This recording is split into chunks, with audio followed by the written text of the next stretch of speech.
तो hello friends, welcome back to another new video. तो MST CET की गई जो आंसर की है वो तो रिलीज़ हो चुकी है। साथ ही में जो ऑब्जेक्शन रेज करने की डेट्स है वो भी अब जा चुकी है। एंड अभी गई जो ऑब्जेक्शन का रिजल्ट है वो लगने वाला है। मैक्सिमम स्टूडेंट्स का यही पूछना है कि कब तक हमें ऑब्जेक्शन का जो रिजल्ट है वो देखने को मिल सकता है। साथ ही में किसे किसे जो है वो एक्स्ट्रा मार्क्स मिलेगा एंड कैसे पता चलेगा कि हमें एक्स्ट्रा मार्क्स मिलने वाला है या फिर नहीं। तो इस वीडियो में गाइस मैं आपको बताऊंगा कि एक्चुअल में जो ऑब्जेक्शन का रिजल्ट है वो किस टाइप से आता है एंड उसमें क्या क्या मेंशन रहता है एंड किसे किसे जो है वो एक्स्ट्रा मार्क्स मिल सकते हैं। साथ ही में काफ़ी सारे लोगों का ये भी क्वेश्चन है कि क्या अभी हम अपनी जो आंसर की है वो चेक कर सकते हैं या फिर नहीं। तो वो भी मैं आपको इस वीडियो में बताऊंगा एंड कब तक आपके ऑब्जेक्शन का रिजल्ट आ सकता है, क्या एक्सपेक्टेड डेट्स हो सकती है, वो भी हम इस वीडियो में देखेंगे। तो वीडियो पूरा एंड तक देखते रहिए ताकि आपको सारी जो इन्फॉर्मेशन है वो मिल जाए। तो वीडियो में आगे बढ़ने से पहले गाइस, अगर आप भी टॉप इंजीनियरिंग कॉलेजेस सर्च कर रहे हो या फिर एरिया वाइज कॉलेजेस सर्च कर रहे हो या फिर जानना चाहते हो कि आपको कितने मार्क्स पे कितना परसेंटाइल मिल सकता है, तो इसके लिए गाइस आप कॉलेज दोस्त के व्हाट्सएप बॉट का जो यूज़ है वो कर सकते हो। कैसे यूज़ करेंगे चलिए जानते हैं। तो डिस्क्रिप्शन में आपको लिंक मिल जाएगी गाइस, उसके ऊपर आपको क्लिक करना है। क्लिक करते गाइस पहले से यहाँ पे एक जो मैसेज है वो रहेगा, उसे आपको जो है वो सेंड कर देना है। सेंड करने के बाद गाइस यहाँ पे आपका जो नाम है वो पूछा जाएगा, वो एंटर कर देना है। कॉलेज नेम एंटर करना है, फिर यहाँ पे प्राइवेसी का आएगा, यस पे क्लिक कर देना है। देन गाइस यहाँ पे आपको पीसीएम पे जो है वो कर देना है क्लिक। देन गाइज यहाँ पे आपको एमएसटी सीईटी 2024 पे जो है वो क्लिक करना है। इसके ऊपर क्लिक करने के बाद गाइज यहाँ पे आपको एक्सप्लोर एमएसटी सीईटी 2024 का जो ऑप्शन है वो देखने को मिल जाएगा। इसके ऊपर क्लिक करने के बाद guys explore MST CET menu का जो ऑप्शन है वो आपको देखने को मिल जाएगा।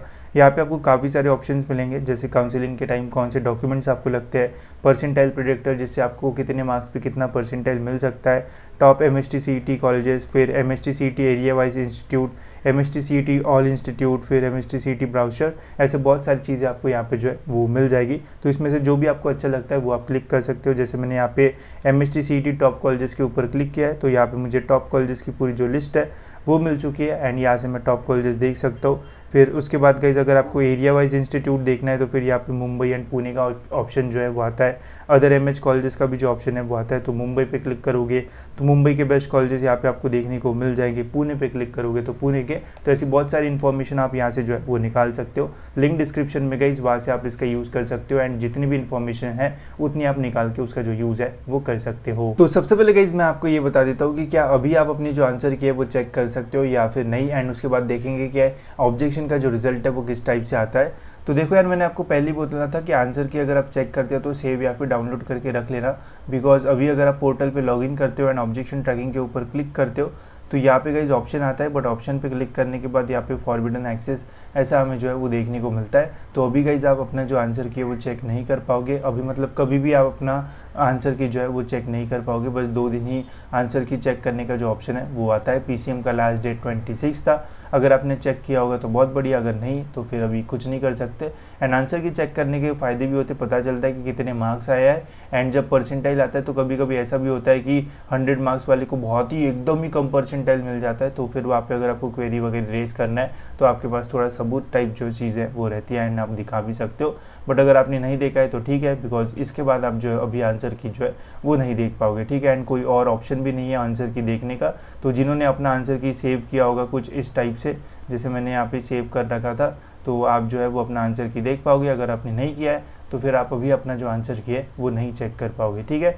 अब बात करते हैं इसके ऑब्जेक्शन का जब रिजल्ट आएगा तो किस टाइप से हमें जो रिजल्ट है वो देखने को मिलेगा एंड उसमें कौन सी जो चीज़ है वो रहेगी। एंड फिर हम देखेंगे कि कब तक जो ऑब्जेक्शन का रिजल्ट है वो आ सकता है। तो इस साल गाइस जो ऑब्जेक्शन का अपडेट है वो कुछ इस टाइप से जो है वो आ रहा है। जैसे इस बार भी एमबीए का भी जो ऑब्जेक्शन रिजल्ट है वो आया था एंड उसमें भी बताया था कि आंसर की में कितनी मिस्टेक थी एंड कितने लोगों को जो है वो एक्स्ट्रा मार्क्स मिलेंगे। तो देखो गाइस, कुछ इस टाइप से हमें जो है वो ऑप्शन आता है। जैसे हमारे पीसीएम या फिर पीसीबी ग्रुप में 3 ही सब्जेक्ट रहते हैं, तो यहाँ पे 3 जो सब्जेक्ट है वो ऐसे इस टाइप से जो है वो मेंशन रहेंगे। फिर यहाँ पे बताया जाएगा कि कितने स्टूडेंट्स ने जो ऑब्जेक्शंस है वो रेज किए थे। यहाँ पे सारे नंबर ऑफ स्टूडेंट्स के जो नंबर्स है वो होते हैं। अब इन स्टूडेंट्स ने कितने यूनिक क्वेश्चंस के ऊपर ऑब्जेक्शन रेज किया था वो यहाँ पे मेंशन रहता है, ठीक है। अब यूनिक क्वेश्चन मतलब क्या, अब हो सकता है गाइस कि पीसीएम ग्रुप के सेम शिफ्ट के 10 लोगों ने एक ही क्वेश्चन के ऊपर जो ऑब्जेक्शन है वो रेज़ किया है, ठीक है।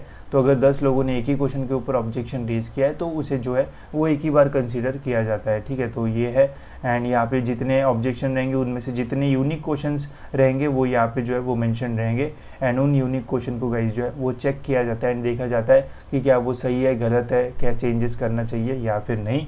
अब चेंजेस में क्या चेंज होते हैं एंड किसको एक्स्ट्रा मार्क्स मिल सकते हैं वो भी हम देख लेते हैं। जैसे आप देखो यहाँ पे शिफ्ट वाइज सारी जो चीज़ें वो दी है, जैसे एग्ज़ाम डेट इनकी ये थी, आपकी जो एग्ज़ाम डेट है वो यहाँ पे मेंशन रहेगी, जो भी आपका स्लॉट है वो यहाँ पे मेंशन रहेगा, एंड उस स्लॉट में से कौन से सेक्शन में क्या प्रॉब्लम था वो यहाँ पे सेक्शन मेंशन रहेगा, एंड यहाँ पे यूनिक आईडी रहेगी। अब आप देख सकते हो गाइज ये आपका आंसर की है, हर ऑप्शन में गाइज यहाँ पे एक यूनिक आईडी जो है वो दी हुई है, एंड हर क्वेश्चन की एक यूनिक आईडी रहेगी। तो इस यूनिक आईडी के रेफरेंस से गाइज यहाँ पे हमें सारी जो चीज़ है वो दी जाएगी, ठीक है। अब यहाँ पे बताया गया है कि नो चेंज इन आंसर की, ठीक है। नो चेंज इन आंसर की में मतलब आंसर की में कोई भी जो चेंज है वो नहीं किया हुआ है, मतलब जो ऑब्जेक्शन रेज किया हुआ है वो गलत है, कोई भी एक्स्ट्रा मार्क्स जो है वो नहीं मिलेंगे। फिर है गाइज यहाँ पे 1 mark should be given to all candidates in the session, ठीक है। तो ऐसे मतलब ऑब्जेक्शन एंड ऐसे रिएक्शन से गाइज हमें जो है वो फुल मार्क्स मिलते हैं, जिसमें क्या बोला है कि इस वाले सेक्शन में इस वाले तारीख के स्लॉट में 1 मार्क जो है वो सभी स्टूडेंट्स को जो है वो मिलने वाला है। तो इससे गाइज उस शिफ्ट के सभी स्टूडेंट्स को जो है वो एक्स्ट्रा मार्क्स जो है वो मिलेगा। इसके अलावा कुछ ऐसे भी आंसर्स आते हैं, जैसे आप देखो 1 mark should be given to those candidate with option B and C both correct, both, ठीक है। मतलब जिन्होंने बी और सी करेक्ट किया होगा उन्हें एक्स्ट्रा मार्क्स जो है वो मिलेंगे। तो देखा जाएगा कि कैसा ऑब्जेक्शन है वो रेज किया है, एंड उसके अकॉर्डिंग उसके ऊपर क्या एक्शन लेना चाहिए। ऐसे फिर अपडेट जो है वो हमारे ऑब्जेक्शन ट्रैकिंग में आता है, एंड पता चलता है कि किसे किसे जो है वो एक्स्ट्रा मार्क्स जो है वो मिलेगा। इसके अलावा गाइज यहाँ पे और एक चीज़ होती है आंसर की अपडेटेड, जिसमें क्या हो सकता है कि जैसे सपोज आपका क्वेश्चन होगा एंड उसके 4 ऑप्शन होंगे, तो पहले आंसर की में बताया गया होगा कि जो ऑप्शन ए है वो राइट है, ठीक है। बट ऑब्जेक्शन रेज करने के बाद सीईटी सर को पता चला होगा कि यार जो ऑप्शन ए है वो रॉन्ग है, बट ऑप्शन बी इस क्वेश्चन का जो है वो राइट है। तो इस कंडीशन में गाइज जो आंसर की है उसे जो है वो अपडेट किया जाता है। तो कुछ इस टाइप से गाइज हमारा जो ऑब्जेक्शन का रिजल्ट है वो लगता है एंड बताया जाता है कि कहाँ पे आपको एक्स्ट्रा मार्क्स मिलेंगे, कहाँ पे नहीं मिलेंगे, कहाँ पे आंसर की में जो है वो चेंजेस किए जाएंगे। एंड इसके लिए गाइज आपके पास जो आंसर की है वो रहना चाहिए, तभी आपको पता चलेगा कि आपको एक्स्ट्रा मार्क्स मिलने वाले हैं या फिर नहीं। अगर नहीं है आपके पास आंसर की तो फिर कोई फ़ायदा नहीं है, कि आपको पता ही नहीं चलेगा कि कहाँ पे एक्स्ट्रा मार्क्स आपको जो है वो मिल रहे हैं, ठीक है। बाकी शिफ्ट वाइज भी आप देख सकते हो कि उस शिफ्ट में मेंशन रहेगा। अगर नहीं भी देखते हो आंसर की तो एक अंदाज़ा रहेगा कि उस शिफ्ट में वहाँ पे एक्स्ट्रा मार्क्स मिल रहे हैं, तो मैं भी उस शिफ्ट का पार्ट हूँ तो मुझे भी मिल सकता है, ठीक है। तो वैसे भी आप देख सकते हो, घबराओ मत, आंसर की नहीं भी चेक करोगे तो रिजल्ट वैसे भी सेम ही लगने वाला है, ठीक है। तो ज़्यादा टेंशन मत लो। अब हम देखते हैं गाइस कि कब तक ऑब्जेक्शन का जो रिजल्ट है वो रिलीज़ हो सकता है। अब देखो गाइस इसमें 2 चीज़ें जो है वो हो सकती है। अगर सीईटी सेल सारी जो चीज़ें वो टाइम पे करता है तो अभी हमारा 1-2 दिन में जो ऑब्जेक्शन का रिजल्ट है वो आ जाएगा। आज की 28 तारीख है गाइस, लास्ट तारीख थी ऑब्जेक्शन रेज करने की, वो थी 26 फॉर पीसीएम, एंड पीसीबी की जो तारीख थी वो थी 24। तो 28 से लेके तो 31 के बीच में हमारा ऑब्जेक्शन रिजल्ट का आने के मैक्सिमम जो चांसेस है वो लग रहे हैं, अगर सारी जो चीज़ है वो टाइम पे चलती है तो।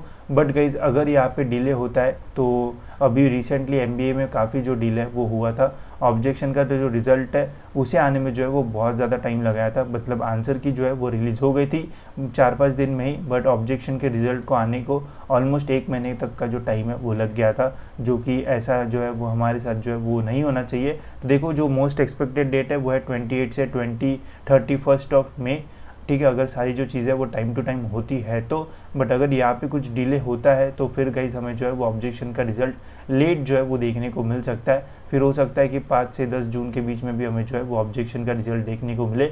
बट फिर इस कंडीशन में क्या होगा कि अगर यहाँ पे लेट लगता है ऑब्जेक्शन का रिजल्ट तो उसी दिन या फिर उसके अगले ही दिन हमारा जो रिजल्ट है वो रिलीज़ हो जाएगा। एंड अगर सारी जो चीज़ें वो टाइम पे होती है एंड ऑब्जेक्शन का जो रिज़ल्ट है वो जल्दी लगता है तो फिर जो रिज़ल्ट है उसे लगने में जो है वो थोड़ा डिले होगा। तो ऐसी 2 चीज़ें होने के जो चांसेस है वो लग रहा है। एंड अगर एकदम ही बहुत ही ज़्यादा डिले होता है तो फिर हो सकता है कि जून के 2nd या फिर 3rd वीक में हमें ऑब्जेक्शन का जो रिज़ल्ट है वो देखने को मिले एंड फिर वहाँ पे रिजल्ट लगे। बट मोस्ट एक्सपेक्टेड तो ये 2 चीज़ें है, एक तो यहाँ पे हमारा ऑब्जेक्शन का रिजल्ट जो है वो आएगा, या फिर 5 से 10 जून के बीच में हमारा जो ऑब्जेक्शन का रिजल्ट है वो आ जाएगा एंड पता चल जाएगा कि किसे एक्स्ट्रा मार्क्स जो है वो मिलने वाले हैं एंड फिर गाइज रिजल्ट भी जो है वो जल्दी जो है वो रिलीज़ हो जाएगा। ठीक है, तो होप सो गाइज आपको सारी जो चीज़ है वो समझ में आ गई होगी। जैसे ही ऑब्जेक्शन का रिजल्ट आएगा वैसे मैं आपको जो है वो अपडेट कर दूंगा एंड रिजल्ट के बारे में भी वैसे जो है वो अपडेट कर दूंगा। ठीक है, तो इस वीडियो में इतना ही गाइज, होप सो आपके वीडियो इन्फॉर्मेटिव लगा होगा एंड ऐसे वीडियोज़ के लिए गाइज चैनल को सब्सक्राइब जरूर से कर लीजिए ताकि आपको टाइम पे सारे जो अपडेट्स है वो मिलते रहे।